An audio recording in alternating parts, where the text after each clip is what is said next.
안녕하세요. 크레이지 중국어의 아나운서 박소희입니다. 사회부기자 박성준입니다. 오늘 점심을 먹으러 나갔는데요. 네. 이 띠를 두른 분들이 정말 많이 지나가더라고요. 네, 혹시 그렇습니다. 무슨 일인지 아시나요?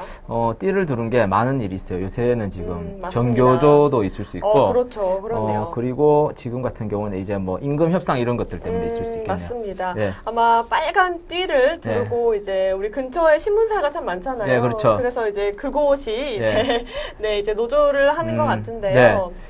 그러지 않아도 이 실시간 검색어에 최저임금이라는 게 떴습니다. 보셨죠? 예, 보고 있죠. 예. 네, 어떻게 생각하시나요? 이제 말하는 순간에 보게 된 것 같은데, 제가. 네. 당연히 조금 오르긴 올라야 된다고 생각해요. 그렇습니다. 네. 다른 나라랑 비교해서 우리나라가 결코 최저임금 수준이 높은 게 아니기 때문에 그런 부분에서는 이제 사람의 기본적인 생존권이나 생활권들을 보호해주는 입장에서 조금은 올라야겠죠, 아마. 네, 맞습니다. 오늘 발표안에 따르면 이제 내년부터 한 7.1%가 인상이 된다고 합니다. 네. 지금은 5,210원이죠? 네, 그렇습니다. 말을 하니까 제가 기억이 나네요. 이제 5,210원. 그렇죠. 5,210원인데요. 지금 예. 그러면 오르면 한 어느 정도가 되는지 예. 계산 빨리 될까요? 계산은 빨리 안 되는데 한 7% 정도 오른다고 제가 들었습니다. 그렇죠. 7% 정도 오르면요. 한 5,580원 정도가 된다고 합니다. 네. 한 몇백 원 차이긴 하지만 그래도 이게 모이면 또 큰 돈이 되니까 그렇죠. 예. 올라야겠죠. 네. 네, 그렇습니다. 그러면 중국의 최저임금 어떻게 정하는지 아시나요? 중국의 최저임금이 어떻게 정하는지 저는 전혀 알 길이 없죠. 네, 그렇죠. 이제 아무래도 비슷하게 정합니다. 그렇습니까? 하지만 조금은 특이한 점이 있는데요. 우리나라는 이제 올리겠다라고 국가가 발표를 하면 일괄적으로 오르잖아요. 그렇죠. 중국은 조금 다릅니다. 뭐 어떻게 다르죠? 일괄적으로 안 올리고 그러면은 뭐 따로따로 올리나요? 네, 정답인데요. 바로 이제 성마다 이제 최저임금이 조금씩은 다 다릅니다. 되게 특이한 구조네요. 자치가 잘 되네요. 네, 그러니까요. 지방 정부가 참 잘 되는 케이스인데요. 지금 최저임금이 가장 높은 곳이 어딜까요? 저는 하북 쪽이나 북경 이런 쪽 생각하는데. 네, 북경이라고 생각하실 수도 있는데, 상해입니다. 역시 남쪽이 더 잘 사는군요. 네. 상해가 아무래도 이제 무역도 활발하고, 이제 세계의 또 항구 아닙니까? 그렇기 때문에, 굉장히 높다고 들었고요. 그리고 이제 시간당으로 따져봤을 때 가장 높은 곳이 또 어딜까요? 시간당으로 따져봤을 때 상해 같습니다. 틀렸습니다. 반대로 얘기를 하시는데요. 북경입니다. 반대로 얘기를 해야지 콘텐츠가 재밌어지니까. 그렇습니다. 지금 제가 알기로는 이 북경의 지금 물가로 따졌을 때 한 2,600원 정도가 된다고 해요, 시간당. 그러면은 상당히 높은 편이네요. 중국 물가를 감안했을 때. 그렇죠. 그러나 이제 한국인들에게는 조금은 저 돈으로 뭘 먹고 사나 약간 이런 느낌이 들 수도 있는 금액이죠. 네, 그렇습니다. 네, 그렇습니다.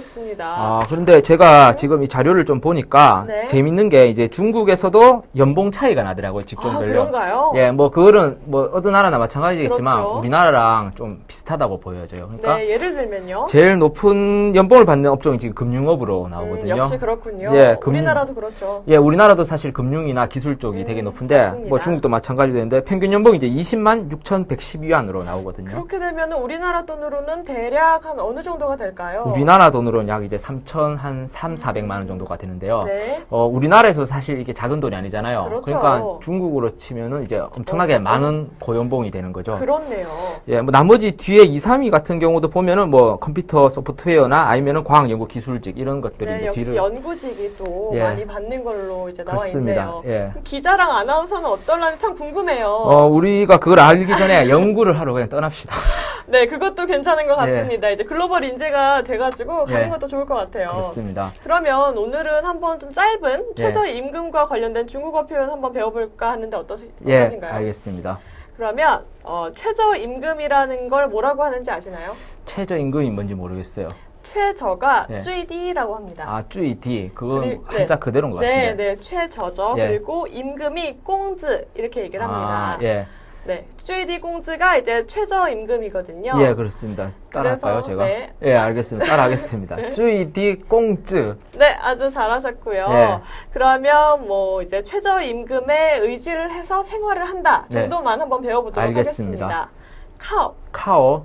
最低工资，最低工资，生活，生活好， 생활. 생활. 네, 생활가 이제 생활이거든요. 발음이 어렵네요. 예. 네, 생활. 네, 하면 될 것 같고요. 예. 한번 붙여서 해볼까요? 예, 开注意的工作生活. 호우가 아니라 예. 후어. 아, 네, 예, 이렇게 헷갈리네요. 생각을 하시면 될 것 같아요. 예. 그리고 카이가 아니라 카우라고만 해주시면 될 것 같습니다. 알겠습니다. 네, 오늘은 최저임금에 관한 걸 한번 풀어봤는데 어떠셨나요? 아, 사실 이제 돈 문제가 민감하니까. 맞습니다. 돈 문제가 민감하지만 돈을 많이 벌고 싶어요, 그냥. 저도 그래요. 네. 마찬가지라고 생각을 하는데요. 예. 네, 오늘 하루도 이렇게 잘 보내셨으면 좋겠고요. 이제 곧 주말인데 다들 주말도 다 잘 보내셨으면 좋겠습니다. 네. 그러면 크레이지 중국어는 내일 다시 찾아오겠습니다. 大家明天见。